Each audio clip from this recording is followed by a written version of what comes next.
mendapatkan kebahagiaan dalam aktivitas apapun sekalipun sederhana. Tapi ketika kebahagiaan itu tidak diiringi dengan ridha Allah, rasanya itu akan selalu sementara. Kita butuh momen-momen baru untuk mendatangkan kebahagiaan itu. Tapi titik poin ketika Allah ridha dengan apa yang kita kerjakan, apa yang kita lakukan, maka Allah akan tanamkan satu cawan yang luas kandungannya, yang bisa menerima setiap keadaan dengan hal yang paling menyenangkan. Apapun yang kita lihat selalu nyaman. Yang kita dapati, kita ridha dengan apa yang Allah berikan. Keadaan itulah yang oleh Nabi itu diungkapkan dengan komen yang sangat simpel tapi dalam isinya. Kata Nabi, ajaban di amril mu'min. Orang beriman itu kalau benar imannya, maka kehidupan itu mengagumkan. Bila dia mendapatkan kesuksesan, dia iringi dengan kesyukuran. Sehingga sifatnya tetap proporsional. Dia sukses tapi ada keseimbangan dengan syukur. Sehingga tidak berlebihan menyalurkan kesuksesannya itu. Dan dengan sifat berlebihan itu hanya memberikan beban pada dirinya. Saya pernah sampaikan kan, di kesuksesan itu identik dengan gaya hidup. Rumus gaya di fisika itu kan selalu F1 banding lurus dengan F2. Apa yang didapat itu yang keluar. Tapi orang tidak boleh lupa bahwa F itu selalu berbanding lurus dengan P. Gaya berbanding lurus dengan tekanan, hukum Pascalnya. Semakin banyak gaya, semakin tertekan hidupnya. Itu bandingan nilai kehidupannya. Nah, jadi gaya itu diperkenankan. Karena itu bagian dari energi. W sama dengan F dikalikan S. Hukum energi kan begitu. Jadi hidup nggak mungkin kalau nggak ada energi. Tapi energi yang terbaik itu akan dihasilkan membawa kesuksesan kebahagiaan ketika ridha Allah tertanam. Saat dia sukses, dia bersyukur sehingga proporsional. Saat dia merasakan duka pun dia nyaman karena punya sabar. Nah, sabar itu mahal. Di Jepang ada banjir, itu bisa minta maafnya luar biasa, tak tahan dia bunuh diri. Di kita banjir bisa berenang. Itu gambaran. Cuma kalau nggak seimbang repot juga. Nah, membangun keseimbangan itu butuh konektivitas yang kuat dengan Allah. Konektivitas itulah yang dalam bahasa agama disebut dengan sholat namanya. Ya. Di pertemuan lalu kita sudah mencakup beberapa bagian dari sholat itu. Tapi saya ingin tekankan sedikit untuk menguatkan. Sholat berasal dari kata wasala atau silatun. Dasarnya kata wasala yang berarti terkoneksi dengan kuat. Terhubung dengan erat. Kita pernah dengar istilah silaturahmi kan? Ya kan? Kalau kita kumpul, bahasa kerennya saya mau silaturahmi kan? Tapi goalnya tercapai nggak? Ya, silaturahmi itu kan dari kata silah, terhubung dengan erat, rasa sayang dan perhatian. Sehingga parameternya itu bukan saat datang. Kalau datang kita nyapa wajar karena orangnya ada. Tapi kalau berpisah kita masih ingat, masih peduli, masih mendoakan, masih ngontak, itulah silah namanya. Di setiap keadaan kita masih terkoneksi. Keadaan kita yang terhubung dengan Allah. Sehingga di setiap tempat kita diperhatikan, di pekerjaan kita dibimbing, di rumah tangga kita diiringi, sehingga semua berjalan mudah dan membahagiakan. Yang melatih kita untuk terkoneksi sehingga nggak putus dengan Allah, itulah yang disebut dengan sholat. Sehingga goal dari sholat itu adalah membangun konektivitas kita dengan Allah yang kuat. Itu yang dimaksud di Quran surah keempat An-Nisa di ayat 103. Fa'idha qadaytumus salata, maka jika anda telah tuntas mengerjakan sholat, fadhkurullaha. Ukuran keberhasilan sholat anda itu ketika anda merasakan konektivitas dengan Allah mulai nyambung. Qiyaman, jalannya ingat Allah. Sehingga kalau orang jalan, bekerja di apapun, saat dia ingat Allah, dia bisa memfungsikan tubuhnya sehingga tidak mengerjakan apa yang Allah tidak sukai. Gak akan mungkin anda melihat sesuatu yang tidak Allah senangi. Dalam keadaan yang sama anda ingat Allah. Gak akan mungkin melangkah pada tempat yang salah saat ingat Allah. Dan itu tidak mudah. Karena banyak orang keluar masjid pun setelah selesai sholat masih tertukar sendal. Padahal kalau dia ingat Allah gak mungkin itu terjadi. Itu pelajaran dasarnya. Wa qu'udan wa ala junubikum. Baik itu duduk bahkan sampai berbaring. Ada koneksi. Nah jadi singkatnya, sholat itu semua gerakannya, semua bacaannya, Dari mulai kita bertakbir sampai kita salam, bacaan yang mengiringi, itu bukan sekedar gerakan hampa makna, formalitas kita bergerak dan berakhir, bukan sekedar membaca bacaan yang tidak ada isinya, tapi semua bimbingan bagaimana kita diajarkan langsung oleh Rasulullah bisa mengoneksikan lewat gerakan dan bacaan itu tersambung kepada Allah, sehingga feedbacknya semua apa yang kita bacakan dijawab oleh Allah. Semua gerakan yang kita lakukan ini hakikatnya bimbingan tentang inti kehidupan kita. Jadi di sholat itu ada bacaan, ada gerakan, ada hikmah, ada maknanya semua. Jadi bukan kita takbir begini hampa saja. Tidak. Kenapa mesti begini? Kenapa tangan yang kanan menutup yang kiri? Kenapa bacaannya setelah itu ada iftitah, ada al-fatihah? Itu ada maknanya. Dan dahsyatnya semua profesi-profesi sahabat dan generasi setelahnya yang belajar dengan benar tentang sholat ini, itu semua merubah hidupnya jadi lebih sukses dari apapun yang mereka pilih dalam menjalani hidup. Dan yang paling hebat, itu yang menjadikan Nabi mendapat perintah pertama bukan zakat, bukan haji, bukan umrah, bukan puasa, tapi sholat. Dan perintahnya khusus, spesial, disampaikan dalam peristiwa Isra Mi'raj untuk memberikan pesan begitu tingginya nilai sholat ini untuk kehidupan manusia.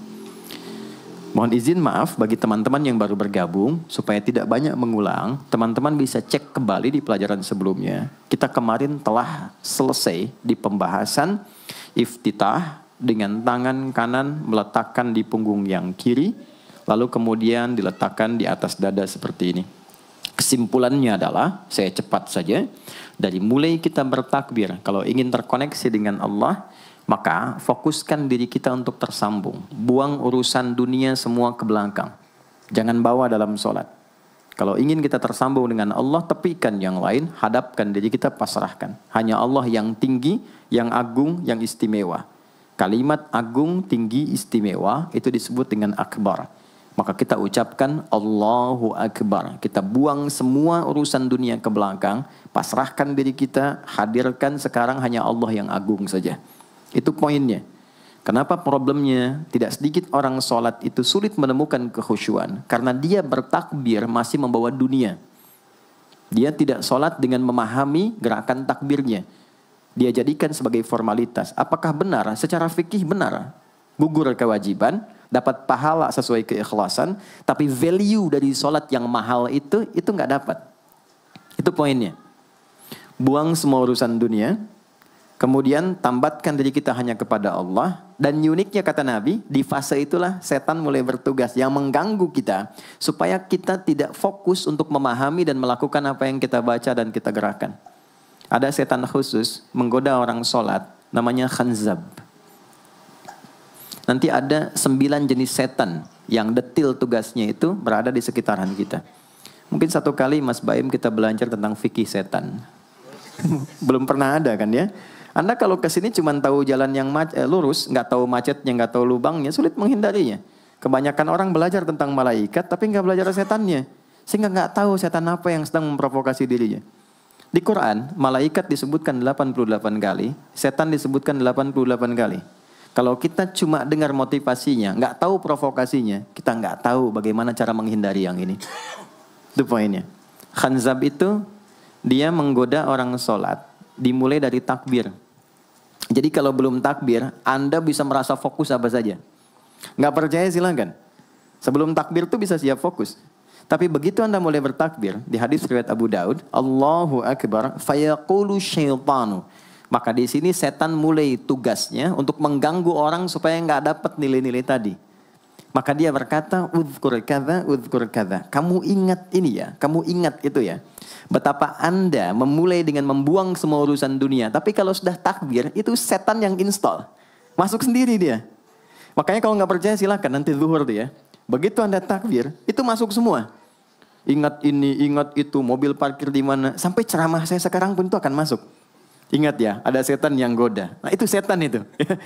Itu setan sendiri. Membuat kita itu begitu lupa. Sampai lihat ujung hadisnya. Hatta la yash'ural musalli kam raka'atan yusalli. Sampai nanti akan ditemukan orang sholat. Dia tidak sadar berapa rakaat sedang menunaikan sholatnya. Nah itu kalau Nabi sampaikan pasti terjadi. Poin. Untuk kita bisa mengatasi itu, poinnya apa? Quran surah ke-29 dulu, ayat 45. Quran surah 29, Al-Ankabut, ayat 45. Di Islam tuh uniknya begini, istimewanya. Nggak ada satupun ibadah yang hasil kreasi manusia. Semua terukur. Ini dalilnya, alasannya, landasan kita ibadah itu dari Tuhannya ini. Penjelasan contohnya ini dari Nabi. Pakemnya begini, kodifikasi ilmunya seperti ini. Sehingga terjaga sampai kapanpun. Dan tidak ada satupun yang kita kerjakan dalam ibadah, kecuali semua punya landasan yang kuat. Dan hebatnya diterangkan. Ini caranya, ini bacaannya, ini maksudnya seperti ini hikmahnya. Kenapa Anda begini? Kenapa begitu? Hasilnya apa? Ketika seseorang sedang memulai sholatnya, dari awal dia pengen fokus, tapi ketika dia mulai bertakbir, muncul godaan, maka sebelum sholat ditunaikan, Allah sudah ingatkan, Utlu ma uhya ilaika minal kitab. Utlu itu dari kata tilawah. Artinya baca, pahami, amalkan apa yang telah dipahami itu. Jadi sejatinya sebelum sholat, kata Allah kalau ingin menikmati sholatnya, ingin tahu value dari sholat dan dihasilkan seperti orang dulu meraihnya, maka jangan kita terfokus untuk formalitas saja. Yang penting benar bacaan, takbir sampai salam terjaga. Betul, sekali lagi, itu menggugurkan kewajiban, formulasinya selesai, secara fikih tuntas. Tapi hikmah sholat yang tadi itu kita nggak dapat. Maka yang terjadi apa? Baca dulu, tilawah, utlu, baca, pelajari dulu sebelum sholat. Kemudian pahami, kenapa takbirnya begini? Kita kemarin sudah belajar. Kenapa tangan kanan menutup yang kiri? Apa maksudnya sampai kita diperintahkan sholat? Bagaimana kemudian saat kita baca Al-Fatihah? Kenapa yang dibaca itu? Apa yang jadi bimbingan dari Al-Fatihah untuk kehidupan kita? Kalau sholatnya seperti itu akan merubah hidup kita. Itu langsung Allah sampaikan demikian. Lalu kerjakan, wa aqimis shalah, tunaikan sholat seperti aku tadi isyaratkan, kata Allah. Inna sholata tanha 'anil fahsya wal munkar. Maka jika engkau menunaikannya seperti itu, sholat akan merubah hidupmu. Itu kata Allah tuh. Minimal mendorong kita berbuat jadi lebih baik. Jadi bukan sekadar menjadikan kita pribadi baik, tapi semua yang kita kerjakan menjadi lebih baik. Itu sholat. Itu yang bisa merubah seorang Jundub bin Junadah yang dikenal dengan Abu Dzar al-Ghifari. Ini teman-teman, kenapa Ghifar itu viral? Ghifar itu adalah desa pembegal. Jadi semua sekampung begal semua. Sekampung. Pimpinannya namanya Jundub bin Junadah. Jundub bin Junadah. Singkatnya masuk Islam. Saat masuk Islam, secara singkat saja, Nabi arahkan, diajarin sholat. Betapa sholat merubah hidup beliau, jadi lebih baik.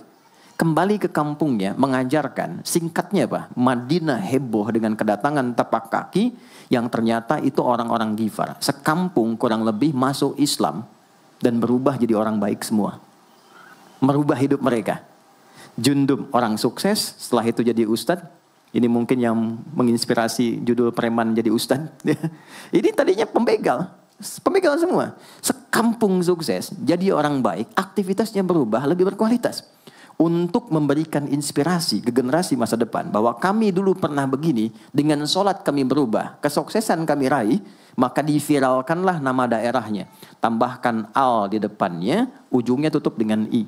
Maka dilekatkan nama bekennya, kunyah, namanya Abu Dzar. Abu Dzar al-Ghifari. Al-Ghifari itu untuk memberikan kesan begini, saya ini dari Ghifar. Itu kampung jelek, desa tempat pembegal, tapi Islam merubah, saya menjadi lebih baik. Sholat mengarahkan saya punya kualitas hidup yang lebih baik. Itu poinnya. Sejak peristiwa itu, orang-orang Islam dari manapun yang bukan Arab itu selalu melekatkan nama daerahnya untuk mengenalkan. Islam pun sudah sampai ke tempat saya. Buktinya saya menjadi baik. Ada namanya Muhammad, punya bapak namanya Ismail, punya kakek namanya Ibrahim, kakek buyutnya Al-Mughirah, eyang buyutnya Al-Bardizbah, tinggal di kecamatan Ju'fah, kabupatennya Bukhara, provinsinya Khorasan, negaranya Uzbekistan sekarang. Maka karena dari Bukhara, dia kenalkan diri, datang ke daerah Arab, saya dari Bukhara. Rumus yang sama, tambahkan al di depannya, ujungnya i. Maka dia katakan, ana al-Bukhari. Itulah Imam Al-Bukhari. Bukan orang Arab. Kita punya guru besar Syekh Nawawi dari Banten. Ana Nawawi Al-Bantani.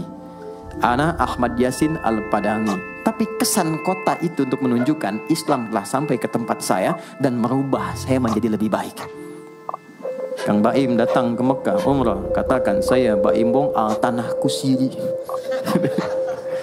Maka kesan yang dibangun itu telah sampai ke tempat saya, merubah saya lebih baik. Saya Arman al Pondok Indahi misalnya kan, masalah. Itu sah. Dan orang mengenal, oh rupanya Islam telah ke setiap wilayah. Tapi value-nya sampai enggak. Jangan cuma kita katakan saya dari fulan, saya dari tempat A. Poinnya adalah, apa yang merubah engkau dari Islam menjadikan engkau lebih baik. Jadi kalau ada orang Islam mengaku Muslim, lisannya tidak lebih baik. Maaf sekali, telinganya mendengar tidak yang baik, perilakunya kurang baik, maka dipertanyakan klaim keislamannya. Sudah sejauh mana saya mendapatkan keberkahan dari Islam itu? Itu yang menjadikan kenapa sholat paling pokok dipaksa kita wajib, bukan karena sujud rukuknya. Anda tidak sujud pun tidak akan menurunkan status Allah sebagai Tuhan, tetap Tuhan. Tapi ternyata ada value besar yang dengan kasih Allah diminta kita sholat supaya kita minimal jadi orang baik dan sukses dalam hidup.